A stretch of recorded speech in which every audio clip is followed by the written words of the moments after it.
Hi friend इस video के अंदर मैं आपको एमआरआई स्पाइन से रिलेटेड जो इंटरव्यू में क्वेश्चन पूछे जाते हैं जब भी आप एमआर इंटरव्यू की प्रिपरेशंस कर रहे हैं, तो मोस्टली लंबर स्पाइन के बारे में आपको इस वीडियो के अंदर क्लियर करवाना चाहता हूं। तो जो भी डाउट्स हैं आपके, जो भी क्वेश्चन आपसे अराइज हो सकते हैं जब भी आप इंटरव्यू की प्रिपरेशंस कर रहे हो, तो ध्यान से इस वीडियो को आप एंड तक देखिएगा। जो भी आपसे बेसिक से क्वेश्चन पूछे जा सकते हैं तो मैं इसके अंदर वो क्लियर करवाना चाहता हूँ।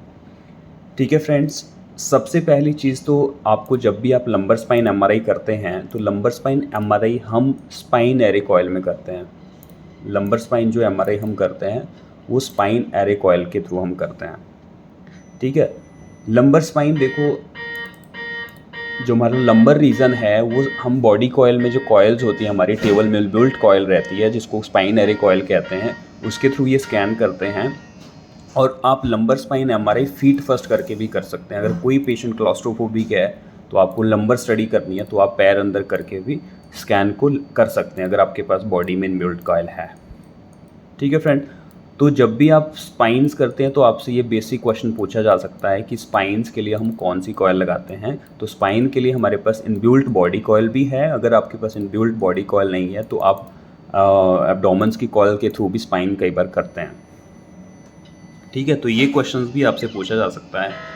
तो सेकंड चीज़, जब भी आप लंबर स्पाइन एमआरआई करते हैं तो उसमें आप कौन कौन से प्रोटोकॉल लेते हैं।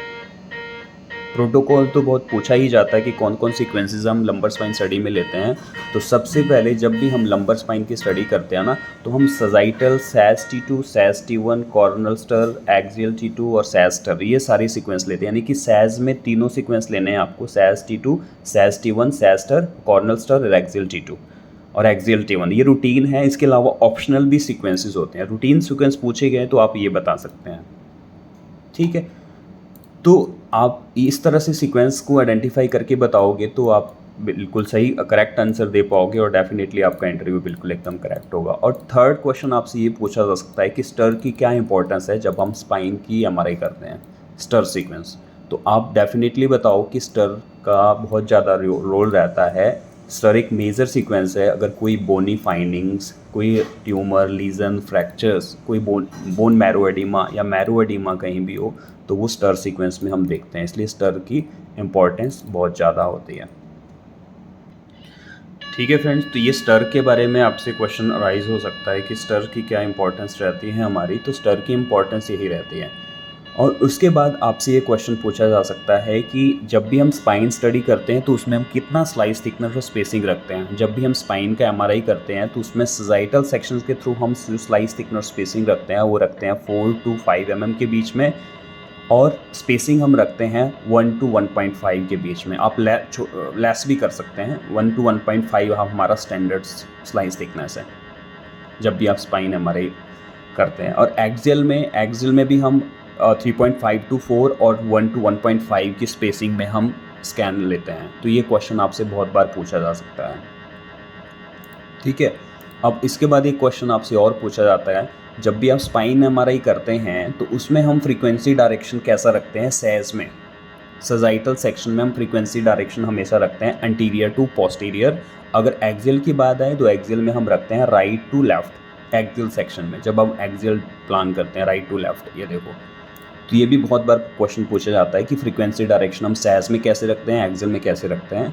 तो सैज में हम रखते हैं anterior to posterior, axial section में हम रखते हैं राइट टू लेफ्ट। तो ये बहुत बार पूछी जाती है क्वेश्चंस स्पाइन स्टडी में। ठीक है फ्रेंड्स, तो उसके बाद आपसे ये क्वेश्चन भी पूछा जाता है, जब हम स्पाइन एमआरआई करते हैं तो हम सैचुरेशन बैंड क्यों यूज़ करते हैं। ये बहुत बार पूछा जाता है क्वेश्चन कि जब हम एमआरआई कोई करते हैं तो उसमें हम सैचुरेशन बैंड क्यों यूज़ करते हैं। ठीक है, तो सैचुरेशन बैंड हम क्यों यूज़ करते हैं, तो इसके पीछे बहुत बार क्वेश्चन पूछा जाता है। तो सैचुरेशन बैंड हम इसलिए यूज़ करते हैं, जो भी एब्डोमेन की इन्वॉलेंट्री मूवमेंट है और जो सुपीरियर इन्फीरियर वेना कावा के थ्रू जो ब्लड सर्कुलेट हो रहा है वेसल्स के थ्रू, वो इस पे जो इन्वॉलेंट्री आर्टिफैक्ट ना है, इसलिए हम सैचुरेशन बैंड का यूज़ करते हैं। सैचुरेशन बैंड क्यों यूज़ करते हैं? जो इनवॉलेंट्री जो मूवमेंट होती है एब्डोमेन्स ऑर्गन्स की और जो वेसल्स के अंदर ब्लड वेसल्स है उसकी जो मूवमेंट्स हो रही है ब्लड्स की, वो नहीं आए, इसलिए हम सैचुरेशन बैंड यूज़ करते हैं स्पाइन के केस में या किसी भी स्टडी के केस में। तो ये बहुत बार पूछा जा सकता है। सो सैचुरेशन बैंड हम एक इंटीरियर प्लेस करते हैं और एक हम इंफीरियर प्लेस करते हैं। इंफीरियर जो रेक्टोसिग्मोइड एरिया है उसका आर्टिफैक्ट ना आए, और इंटीरियर इसलिए प्लेस करते हैं जो भी वेसल्स आ रही है और एब्डोमेन की इंटेस्टाइन की जो मूवमेंट्स है उसको स्प्रेस करने के लिए हम सैचुरेशन बैंड का यूज़ करते हैं। बहुत बार पूछा जाता है क्वेश्चंस। देखो, आपको बेसिक क्वेश्चन ये पूछे जा सकते हैं कि हम प्रोटोकॉल कौन से लेते हैं, स्लाइस थिकनेस स्पेसिंग कितना रखते हैं, फ्रीक्वेंसी डायरेक्शन कैसा रखते हैं, सैचुरेशन बैंड क्यों लगाते हैं, और स्पेशल सीक्वेंसेस हम कब एक्वायर करते हैं। स्पेशल हम तब सीक्वेंस एक्वायर करेंगे जैसे डिफ्यूज़न कब लेंगे, कोई स्पाइन में मैट्स हो, स्पाइन में कैंसर का केस हो या मेटास्टेटिक केस हो या स्पाइनल टीबी हो, तो उसमें उसको भी प्रॉपर डिफ्रेंशिएट करने के लिए कई बार डिफ्यूज़न लगाना पड़ सकता है। ठीक है। माइलोग्राफी सीक्वेंस कब लगाना है, कॉर्ड के अंदर कोई फाइंडिंग है, कॉर्ड के अंदर कोई फाइंडिंग आ रही है तो माइलो सीक्वेंस वहाँ पे आपको ऐड करना पड़ सकता है। तो ये एडिशनल सीक्वेंस आपकी फाइंडिंग के ऊपर बेस्ड है, बट रूटीन सीक्वेंसेस यही हम रूटीन स्पाइन की स्टडी में यूज़ करते हैं। इसके अलावा आपसे पूछा जा सकता है कि पोस्ट ऑपरेटिव अगर कोई केस है, पेशेंट को अब इम्प्लांट है, कोई टाइटेनियम एल्यूमिनियम बेस्ड अगर बॉडी में इम्प्लांट डले हुए हैं, तो उसमें हमें प्रोटोकॉल पे क्या चेंज करना है ताकि जो इमेज है वो आपकी थोड़ा सा इंटेंसिटी उसकी ज़्यादा आपको बेटर दिखे। तो उस केस में आपको क्या करना होगा, उस केस में आपको बैंड विड्थ को इंक्रीज़ करना है। कोई भी मेटालिक ऑब्जेक्ट है तो बैंड विड्थ हम 50 या 60 तक रख सकते हैं स्टैंडर्ड, हम लास्ट 80-90 तक भी जा सकते हैं। बट स्पाइन के केस में, स्पाइन में कोई टाइटेनियम एल्यूमिनियम बेस्ड कोई इम्प्लांट है तो उसमें बैंड विड्थ को आप इंक्रीज़ कर दो, बैंडविड्थ इंक्रीज़ कर दो, फ्रीक्वेंसी और फेज़ को भी थोड़ा सा आप अप एंड डाउन कर सकते हैं। तो इसमें आप बैंडविड्थ को चेंज कर सकते हैं इम्प्लांट के केस में। तो आप इतना बता सकते हैं तो डेफिनेटली आपका आंसर बिल्कुल एकदम सही होगा। हाँ, तो इसके बाद आपसे ये क्वेश्चन भी अराइज हो सकता है कि लंबर स्पाइन की हम काउंटिंग कैसे करते हैं।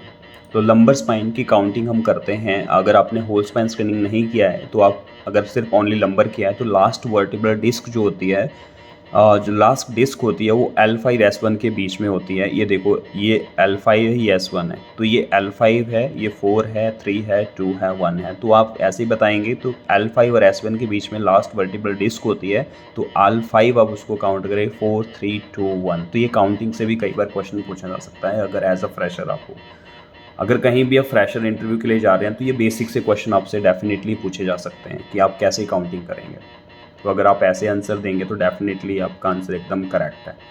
ठीक है। इसके अलावा अगर कॉर्नल सीक्वेंस में आपको सैक्रम या एसआई जॉइंट्स में कुछ आपको सैक्रोइलाइटिस नज़र आए तो आप क्या करेंगे, अगर आपको कॉर्नल सीक्वेंस में क्लियर आइडेंटिफाई हो रहा है, अगर उसको और बेटर क्लियरिफिकेशंस के लिए आपको क्या करना होगा उसमें फिर वैसे तो कॉर्नल स्टर पे दिख जाते हैं, तो बेटर क्लैरिफिकेशंस के लिए आपको फिर क्या करना है, आपको एसआई जॉइंट्स के लिए एक अलग से सीक्वेंस लगा सकते हैं इन केस ऑफ सैक्रोइलाइटिस। तो ये एडिशनल सी फाइंडिंग होती है। जब भी आप कभी इंटरव्यू के लिए जाएंगे तो ये बेसिक से क्वेश्चन आपसे पूछे जाते हैं, तो आप ऐसे आंसर देंगे तो डेफिनेटली आपके जो आंसर क्वेश्चंस है और उसका आंसर है आप एकदम करेक्ट बोल सकते हैं।